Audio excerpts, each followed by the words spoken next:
Halo semuanya, welcome to my YouTube channel. My name is Rachel.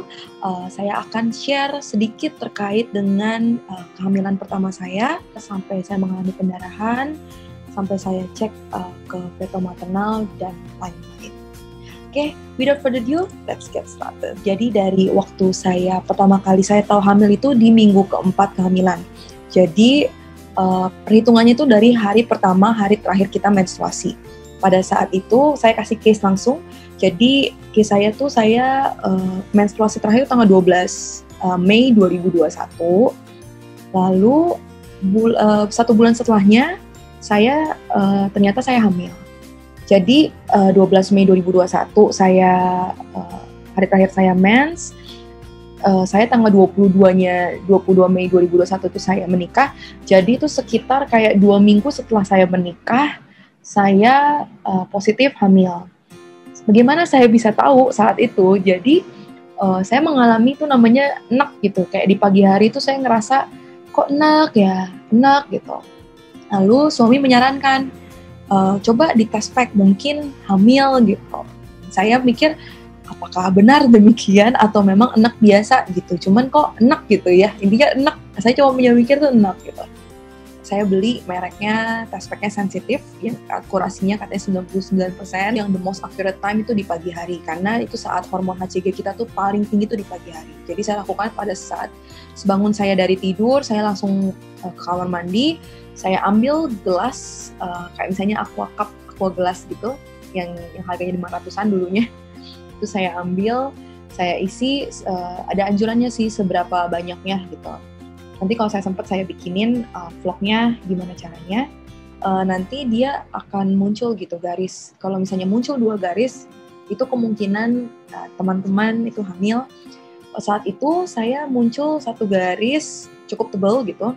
Satunya lagi itu agak sedikit samar-samar. Kita kan agak excited gitu ya. Terus bingung juga gitu, dia hamil apa enggak gitu ya. Karena kita dengan rasa penasaran kita hari itu juga kita cek ke dokter SPOG, dokter kehamilan di dekat rumah kita. Jadi pada saat kita ke dokter, tanya dong dok, saya mau tanya nih, saya habis tes pack, saya hamil nggak gitu. Karena dokternya dengan sabar menjelaskan terkait dengan HPHT, perhitungannya adalah dari hari pertama hari terakhir menstruasi. Jadi case-nya tuh saya 2 minggu setelah menikah, ya di mana itu 4 minggu setelah saya menstruasi. Jadi, tapi dihitungnya itu bukan dari saat pembuahan, tapi dihitung, karena kita nggak tahu ya, kapan sih itu jadi gitu kan. Pembuahan di hari apa gitu kan, kita kan nggak pernah tahu gitu. Jadi pada saat dicek sama dokternya, oh ya ini kurang lebih memang 4 minggu, tapi tenang aja, itu artinya memang terhitung dari hari pertama hari terakhir menstruasi, jadi nggak usah khawatir. Lalu saat itu diceknya melalui USG transvaginal.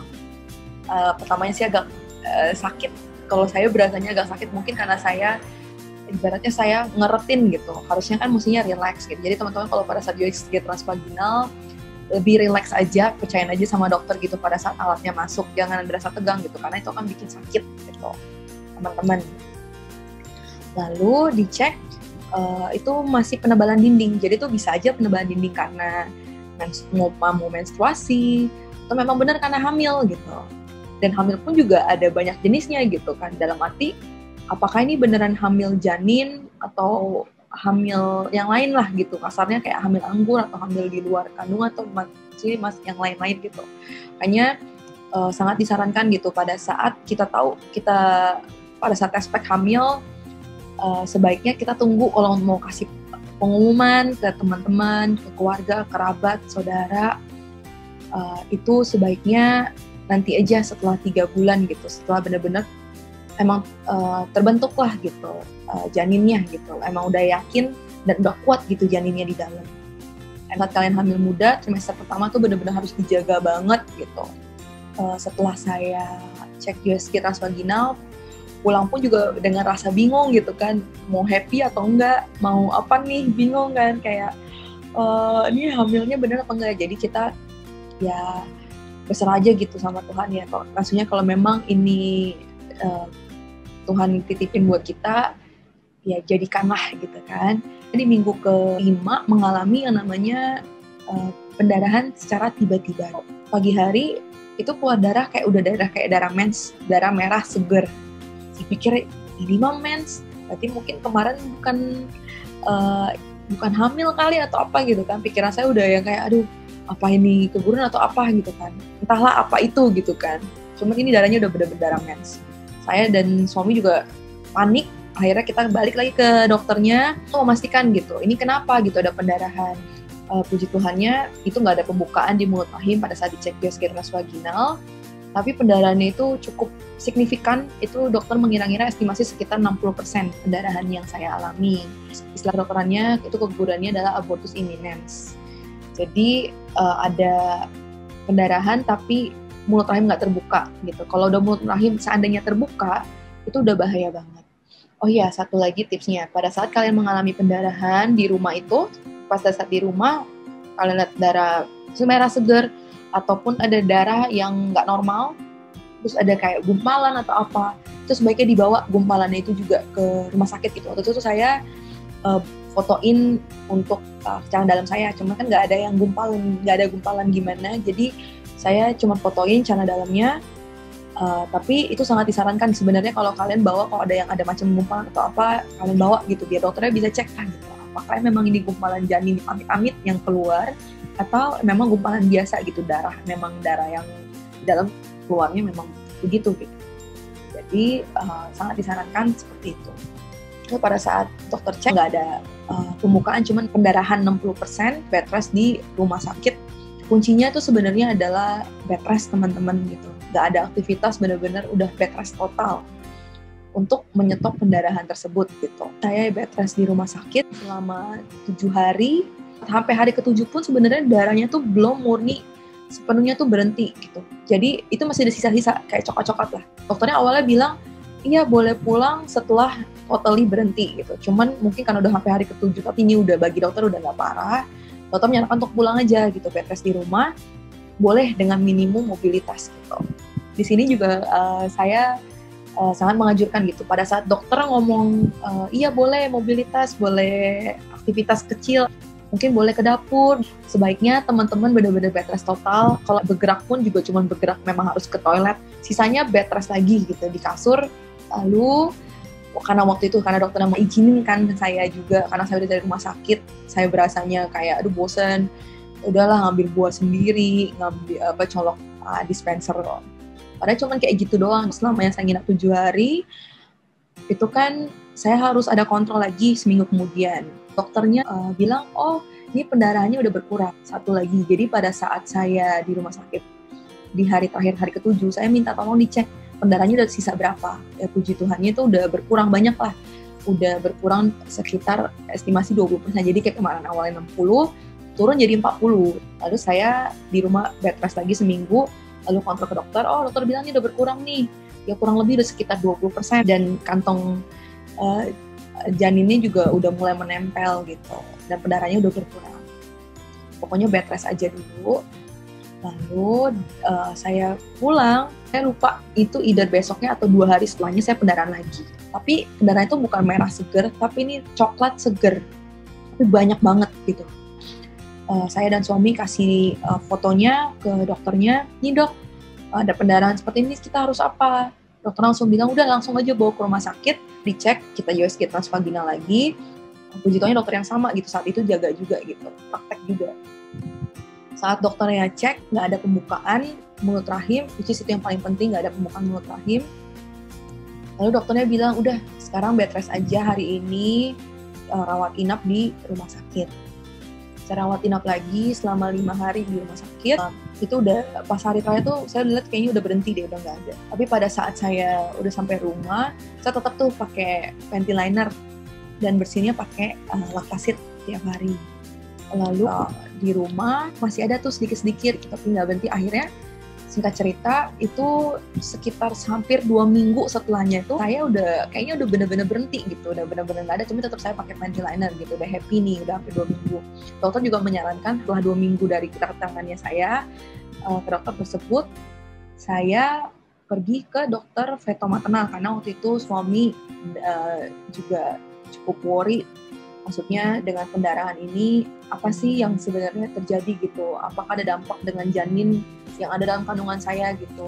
Kan pasti adalah kekhawatiran gitu. Ternyata ya puji Tuhannya itu di minggu ke-12 ya. Jadi dokter menyarankan dari minggu ke-12, 13, 14 pergi ke feto maternal untuk dicek itu apakah kemungkinan ada Down syndrome dan cacat atau apa gitu ya yang bisa deteksi sedini mungkin.